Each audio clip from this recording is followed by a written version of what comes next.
दोस्तों, अगर आपके बिजनेस का सालाना टर्नओवर 20 लाख से 40 लाख के बीच में है या उससे ज़्यादा है तो आपको जीएसटी लेना मैंडेटरी है, ज़रूरी है। इसके अलावा अगर आप एक स्टेट से दूसरे स्टेट में सामान सेल करते हैं, बेचते हैं या दूसरे स्टेट में आप सर्विसेज देते हैं, तब भी आपको जीएसटी लेना ज़रूरी है। अगर आप फ्लिपकार्ट, अमेज़ॉन या मीशो जैसे किसी भी ई कॉमर्स साइट पर सेलर बनना चाहते हैं, ऑनलाइन सामान सेल करना चाहते हैं, तो वहाँ पर भी आपसे जीएसटी मांगा जाएगा। वैसे तो जीएसटी रजिस्ट्रेशन कोई भी कर सकता है। अगर आपको ऐसा लगता है कि आपके बिजनेस में बाद में जीएसटी ज़रूरत पड़ सकता है तो आप इसे अभी से ही रजिस्टर करके रख सकते हैं। जीएसटी रजिस्ट्रेशन से आपको एक फ़ायदा ये भी मिलता है कि इससे आपका बिजनेस रजिस्टर्ड हो जाता है और जीएसटी रिटर्न फाइल करना एक इनकम प्रूफ के जैसा भी काम करता है।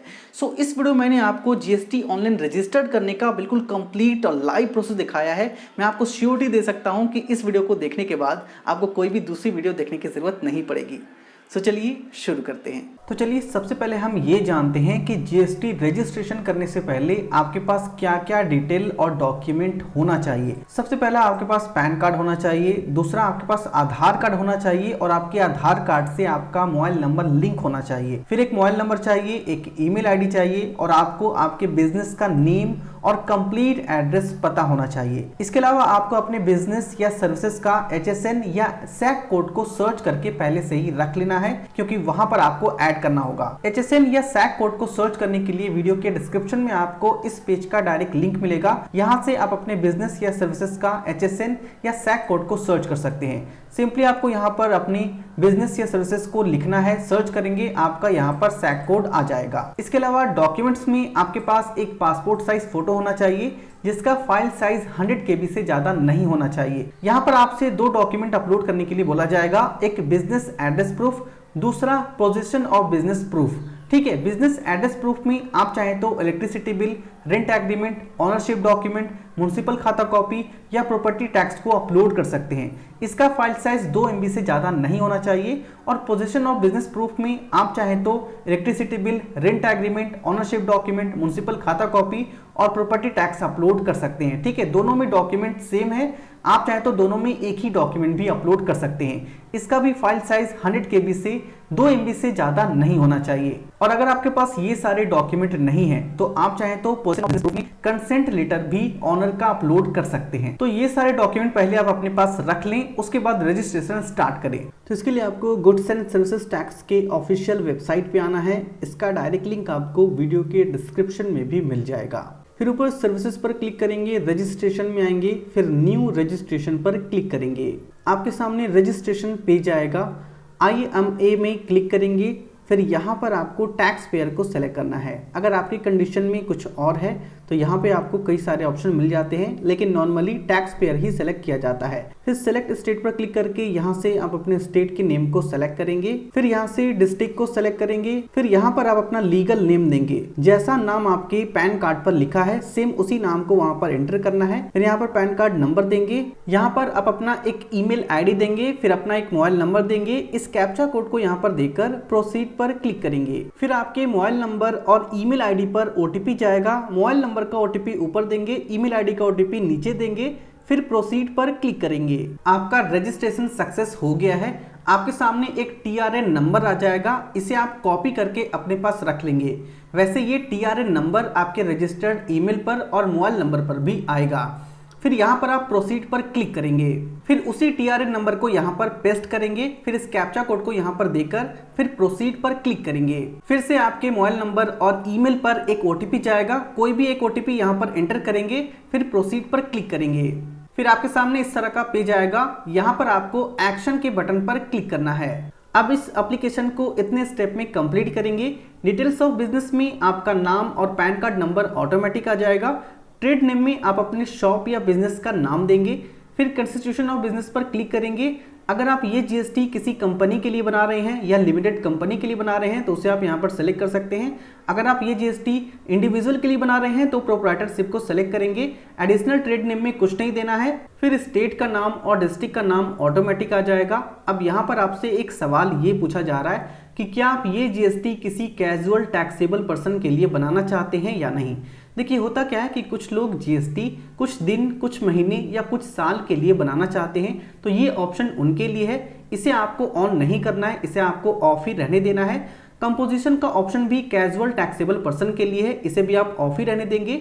अब यहाँ पर आपसे ये पूछा जा रहा है कि आप जीएसटी क्यों लेना चाहते हैं, क्या रीज़न है जीएसटी लेने का। वैसे तो यहाँ पर कई सारे रीज़न आपको मिल जाते हैं, अगर आपको रीज़न समझ में नहीं आता है तो आपको वॉलंटरी बेसिस को सेलेक्ट करना है। फिर date of commencement of business में आप ये बताएंगे कि आपने अपने बिजनेस को या शॉप को कब ओपन करा था, कब शुरू किया था। तो इस कैलेंडर से आपको उस डेट को सेलेक्ट करना है। अगर आपके पास आपके बिजनेस का पहले का कोई रजिस्ट्रेशन डिटेल है तो आप उस डिटेल को यहाँ पर दे सकते हैं। अगर डिटेल नहीं है तो यहाँ पर आपको कुछ नहीं देना है, इसे खाली छोड़ देंगे।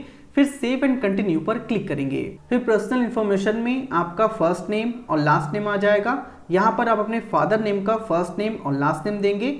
फिर डेट ऑफ बर्थ में कैलेंडर के आइकन पर क्लिक करके आप अपना डेट ऑफ बर्थ सेलेक्ट करेंगे।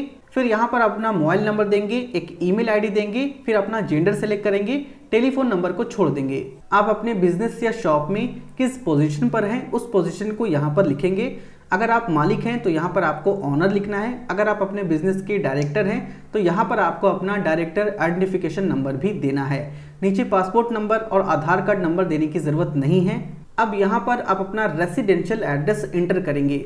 आप चाहें तो अपना एड्रेस इस मैप से भी पॉइंट कर सकते हैं या आप चाहें तो अपने एड्रेस को नीचे मैनुअली भी दे सकते हैं। मैनुअली एड्रेस देने के लिए यहाँ पर आप अपना पिन कोड देंगे। पिन कोड देते ही आपका स्टेट और डिस्ट्रिक्ट ऑटोमेटिक सेलेक्टेड हो जाएगा। फिर अपना सिटी, टाउन या विलेज का नाम देंगे, लोकेलिटी देंगे, रोड स्ट्रीट का नाम देंगे, फिर बिल्डिंग या फ्लैट नंबर देंगे। आपका ये एड्रेस कंप्लीट हो जाएगा। यहाँ पर एक फ़ोटो अपलोड करेंगे। आपका फ़ोटो 100 KB का होना चाहिए और वो JPG फॉर्मेट में होना चाहिए। फ़ोटो अपलोड करने के लिए चूज़ फाइल पर क्लिक करेंगे और जहाँ पर आपने अपने फ़ोटो को सेव करके रखा है उसे आप सेलेक्ट करेंगे। फिर ओपन पर क्लिक करेंगे। फ़ोटो अपलोड हो जाएगा। नीचे अदर इन्फॉर्मेशन में अल्सो ऑथोराइज सिग्नेटरी को ऑन कर देंगे, इसे यस कर देंगे। फिर सेव एंड कंटिन्यू पर क्लिक करेंगे।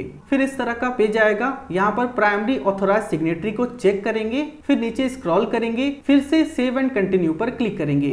इस तरह का वार्निंग आएगा, इसे आपको यस करना है। अब यहाँ पर आपसे ये पूछा जा रहा है क्या आप किसी और को ऑथोराइज रिप्रेजेंटेटिव बनाना चाहते हैं या नहीं। अगर बनाना चाहते हैं तो यहाँ पर आप उसकी डिटेल दे सकते हैं, नहीं बनाना चाहते हैं तो इसे आपको ऑफ ही रखना है। फिर सेव एंड कंटिन्यू पर क्लिक करेंगे। अब यहाँ पर आप अपने बिजनेस का कंप्लीट डिटेल देंगे। सबसे पहले यहाँ पर आपको अपने बिजनेस का एड्रेस देना है। इसके लिए यहाँ पर आप पिन कोड देंगे, स्टेट ऑटोमेटिक आ जाएगा, डिस्ट्रिक्ट ऑटोमेटिक सिलेक्टेड होगा। यहाँ पर सिटी, टाउन, विलेज का नाम देंगे, लोकेलिटी देंगे, रोड या स्ट्रीट का नाम देंगे, फ्लैट नंबर देंगे। यहाँ पर बिजनेस का कंप्लीट एड्रेस आपको देना है। लैटिट्यूड और लॉन्गिट्यूड ऑटोमेटिक आ जाएगा। फिर आप अपने बिजनेस एरिया के सेक्टर, सर्किल, वार्ड, चार्ज या यूनिट को सेलेक्ट करेंगे। जो भी चलता है उसकी लिस्ट आ जाएगी, यहाँ से आपको सेलेक्ट कर लेना है। इसी तरह से नीचे आप अपना कमिश्नरेट, डिवीज़न और रेंज को सेलेक्ट करेंगे। अगर आपको ये सारी चीज़ें पता नहीं है तो आप अपने नज़दीकी किसी भी जीएसटी होल्डर के रजिस्ट्रेशन में ये सारी डिटेल को निकाल सकते हैं। ये सारी डिटेल सभी का एक जैसा होता है। आप चाहें तो ये सारी डिटेल गूगल पर डायरेक्ट सर्च भी कर सकते हैं। कॉन्टैक्ट इन्फॉर्मेशन में आपका ईमेल आईडी और मोबाइल नंबर ऑटोमेटिक आ जाएगा। अब जहां से आप बिजनेस कर रहे हैं उसका आपको नेचर बताना है। अगर वो आपका खुद का है तो यहाँ पर आप ऑन सेलेक्ट करेंगे। अगर आपने उसे रेंट पर ले रखा है तो यहाँ पर आप रेंटेड सेलेक्ट करेंगे। अगर आप यहाँ पर ऑन सेलेक्ट करते हैं तो यहाँ पर आपको उससे रिलेटेड डॉक्यूमेंट अपलोड करना होगा। आप चाहें तो इलेक्ट्रिसिटी बिल, म्युनिसिपल खाता कॉपी या प्रॉपर्टी टैक्स को अपलोड कर सकते हैं। इसी तरह से अगर आप रेंटेड सेलेक्ट करते हैं तो यहाँ पर आपको डॉक्यूमेंट की लिस्ट मिल जाएगी। इलेक्ट्रिसिटी बिल, म्युनिसिपल खाता कॉपी या रेंट एग्रीमेंट अपलोड कर सकते हैं। तो चलिए हम यहाँ पर रेंट एग्रीमेंट अपलोड करेंगे। सेलेक्ट करते ही यहाँ पर आपको साइज़ बता दिया जाएगा। इसी साइज़ का आपका डॉक्यूमेंट होना चाहिए, वो JPG या PDF फॉर्मेट में होना चाहिए। डॉक्यूमेंट को अपलोड करने के लिए चूज़ फाइल पर क्लिक करेंगे और जहाँ पर आपने अपने डॉक्यूमेंट को सेव करके रखा है उसे आप सेलेक्ट करेंगे, फिर ओपन करेंगे। अब यहाँ पे आपको एक और डॉक्यूमेंट अपलोड करना है, प्रिंसिपल प्लेस ऑफ बिजनेस का। इसमें भी आप चाहें तो इलेक्ट्रिसिटी बिल, म्युनिसिपल खाता कॉपी, प्रॉपर्टी टैक्स या रेंट एग्रीमेंट अपलोड कर सकते हैं। तो चलिए हम यहाँ पर इलेक्ट्रिसिटी बिल को अपलोड करेंगे। उसी तरह से चूज फाइल पर क्लिक करेंगे, जहाँ पर आपने डॉक्यूमेंट को रखा है उसे आप सेलेक्ट करेंगे, फिर आप ओपन पर क्लिक करेंगे। तो जैसा कि आप देख सकते हैं कि हमने यहाँ पर 2 डॉक्यूमेंट को अपलोड कर दिया है। अगर एप्लीकेशन भरने के दौरान आपके सामने इस तरह का एरर आ जाता है तो आपको घबराना नहीं है। इसके लिए आप ऊपर सर्विसेज में आएंगे, रजिस्ट्रेशन में न्यू रजिस्ट्रेशन पर क्लिक करेंगे, फिर यहाँ पर temporary reference number TRN number को सेलेक्ट करेंगे। फिर यहाँ पर आप उसी TRA नंबर को पेस्ट करेंगे जो आपके रजिस्टर्ड नंबर और रजिस्टर्ड ईमेल पर शुरुआत में गया था। फिर इस कैप्चा कोड को देकर प्रोसीड पर क्लिक करेंगे। फिर आपके मोबाइल नंबर पर OTP जाएगा, OTP देकर प्रोसीड पर क्लिक करेंगे। फिर यहाँ पर एक्शन के बटन पर क्लिक करेंगे। फिर आपका एप्लीकेशन उसी जगह से दोबारा से रिज्यूम हो जाएगा जहां से वो बंद हुआ था। अब यहाँ पर आपको ये बताना है कि ऊपर जो आपने एड्रेस दिया है उस एड्रेस में आप अपने बिजनेस का कौन सा एक्टिविटी कर रहे हैं। अगर आपके उस एड्रेस में आपका फैक्ट्री है, मैन्युफैक्चरिंग यूनिट है, या रिटेल बिजनेस है, या आपका वो ऑफिस है, सेल ऑफिस है, वेयर हाउस है, होलसेल है, या वहाँ से एक्सपोर्ट या इंपोर्ट का काम हो रहा है, यहाँ पर आप कोई भी एक्टिविटी को सेलेक्ट कर सकते हैं। अगर आपको अपनी एक्टिविटी का नाम पता नहीं है तो अदर पर क्लिक करके यहाँ पर आप अपनी एक्टिविटी को लिख भी सकते हैं। ठीक है, तो आप चाहें तो एक से ज़्यादा एक्टिविटी को यहाँ पर सेलेक्ट कर सकते हैं। इसे सेलेक्ट करने के बाद नीचे आपको कुछ नहीं करना है, फिर सेव एंड कंटिन्यू पर क्लिक करेंगे। फिर इस तरह का वार्निंग आएगा, यस पर क्लिक करेंगे, फिर से कंटिन्यू पर क्लिक करेंगे। अब यहाँ पर आप अपने बिजनेस के गुड्स या सर्विसेज का HSN या SAC कोड को सर्च करेंगे और उसे आप सेलेक्ट करेंगे। आप चाहें तो यहाँ पर टॉप 5 HSN या SAC कोड को सर्च करके सेलेक्ट कर सकते हैं। बस जिस भी चीज़ का आप बिजनेस करते हैं उसके नेम को यहाँ पर आपको सर्च करना है। सर्च करते ही आपके सामने कई सारे HSN कोड की लिस्ट आएगी। उस लिस्ट में से आपको अपने बिजनेस एक्टिविटी को ध्यान से पढ़ना है। अगर वो आपकी बिजनेस एक्टिविटी से मैच करता है तो उसे आप यहाँ पर सेलेक्ट करेंगे, आपका एक HSN कोड सेलेक्ट हो जाएगा। इसी तरह से दोबारा सर्च करेंगे, फिर से आप अपने HSN कोड को ध्यान से पढ़ेंगे, फिर से आप उसे यहाँ पर सेलेक्ट करेंगे। आप चाहें तो यहाँ पर HSN कोड को सेलेक्ट करके डिलीट कर सकते हैं, दोबारा ऐड कर सकते हैं। तो मैंने यहाँ पर 5 HSN कोड को सेलेक्ट कर लिया है। अब सेव एंड कंटिन्यू पर क्लिक करेंगे। स्टेट स्पेसिफिक इन्फॉर्मेशन में आपको कुछ नहीं देना है, बस यहाँ पर आपको सेव एंड कंटिन्यू पर क्लिक करना है। फिर से यहाँ पर सेव एंड कंटिन्यू पर क्लिक करेंगे, वार्निंग आएगा, ओके पर क्लिक करेंगे। अब यहाँ पर आपको डिक्लेरेशन देना है, आई हेयर बाय पर क्लिक करेंगे। क्लिक करके यहाँ पर नेम को सेलेक्ट करेंगे, फिर प्लेस में आप अपने गांव या शहर का नाम देंगे। अब नीचे आपको 2 ऑप्शन दिखेंगे, सबमिट विथ DSC और सबमिट विथ EVC। तो आपको यहाँ पर सबमिट विथ EVC पर ही क्लिक करना है। क्लिक करते ही आपके रजिस्टर्ड मोबाइल नंबर पर और ईमेल पर एक OTP जाएगा। OTP देकर वैलिडेट OTP पर क्लिक करेंगे। फिर आपके सामने सक्सेस का मैसेज आएगा, आपका एप्लीकेशन सक्सेसफुली सबमिट हो चुका है। एप्लीकेशन सबमिट होते ही आपके रजिस्टर्ड मेल पर इस तरह का एक मेल आएगा जिसमें hyperlink for authentication of Aadhaar लिखा होगा। तो यहाँ पर आपको सिंपली करना क्या है कि क्लिक हेयर का एक बटन मिलेगा, इस पर आपको क्लिक करना है। अब यहाँ पर आपको eKYC करना है। सबसे पहले यहाँ पर आप कंसेंट देंगे, फिर नीचे आधार नंबर को सेलेक्ट करेंगे। यहाँ पर आप अपना आधार कार्ड नंबर देंगे, फिर वैलिडेट आधार नंबर पर क्लिक करेंगे। फिर आपके आधार कार्ड से लिंक मोबाइल नंबर पर OTP जाएगा, यहाँ पर OTP देकर वैलिडेट OTP पर क्लिक करेंगे। फिर सक्सेस का मैसेज आएगा, ओके पर क्लिक करेंगे। आपका KYC सक्सेसफुल कंप्लीट हो चुका है, आपके सामने KYC की डिटेल आ जाएगी। अब इसे आपको क्लोज कर देना है। इतना करने के बाद 10 से 15 मिनट में आपके रजिस्टर्ड ईमेल पर इस तरह का एक मेल आएगा जिसमें आपका ARN नंबर लिखा होगा। तो इस मेल को ओपन करेंगे, यहाँ पर आपको एक ARN नंबर मिलेगा, इसे आप कॉपी करके रख लेंगे। इसी ARN नंबर से आप अपने एप्लीकेशन के स्टेटस को चेक करेंगे। स्टेटस चेक करने के लिए आपको इसके होम पेज पर आना है, फिर सर्विसेज पर क्लिक करेंगे, रजिस्ट्रेशन में आएंगे, नीचे ट्रैक एप्लीकेशन स्टेटस पर क्लिक करेंगे। फिर यहाँ पर उसी ARN नंबर को पेस्ट करेंगे, फिर इस कैप्चा कोड को देकर सर्च पर क्लिक करेंगे। फिर आपके एप्लीकेशन का कंप्लीट स्टेटस आ जाएगा। जैसा कि आप देख सकते हैं कि यहाँ पर स्टेटस में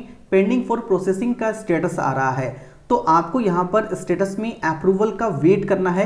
2 से 3 दिन के बाद फिर से अपने स्टेटस को चेक करेंगे। तो ARN नंबर मिलने के बाद अब आपको कुछ नहीं करना है, 2 से 3 दिन तक वेट करेंगे, फिर से आप अपने एप्लीकेशन के स्टेटस को चेक करेंगे। अगर आपका एप्लीकेशन अप्रूव हो जाता है तो आपके रजिस्टर्ड ईमेल पर एक मेल आएगा जिसमें आपका GST नंबर लिखा होगा और आपका टेम्पररी यूजर ID और पासवर्ड लिखा होगा। फिर आपको इस टेम्पररी यूजर ID और पासवर्ड से अपना अकाउंट सेटअप करना है, अपना GST सर्टिफिकेट डाउनलोड करना है। तो ये सारी चीजें कैसे करनी है ये मैं आपको नेक्स्ट वीडियो में बताऊंगा। तो अगर आप इसी तरह का कोई भी ऑनलाइन काम हमसे घर बैठे करवाना चाहते हैं तो आप हमारी इस नंबर पे व्हाट्सअप कर सकते हैं। वीडियो पसंद आए तो इसे लाइक करें, दोस्तों के साथ जरूर शेयर करें और नेक्स्ट वीडियो आप किस टॉपिक पे चाहते हैं नीचे कमेंट करके जरूर बताएं।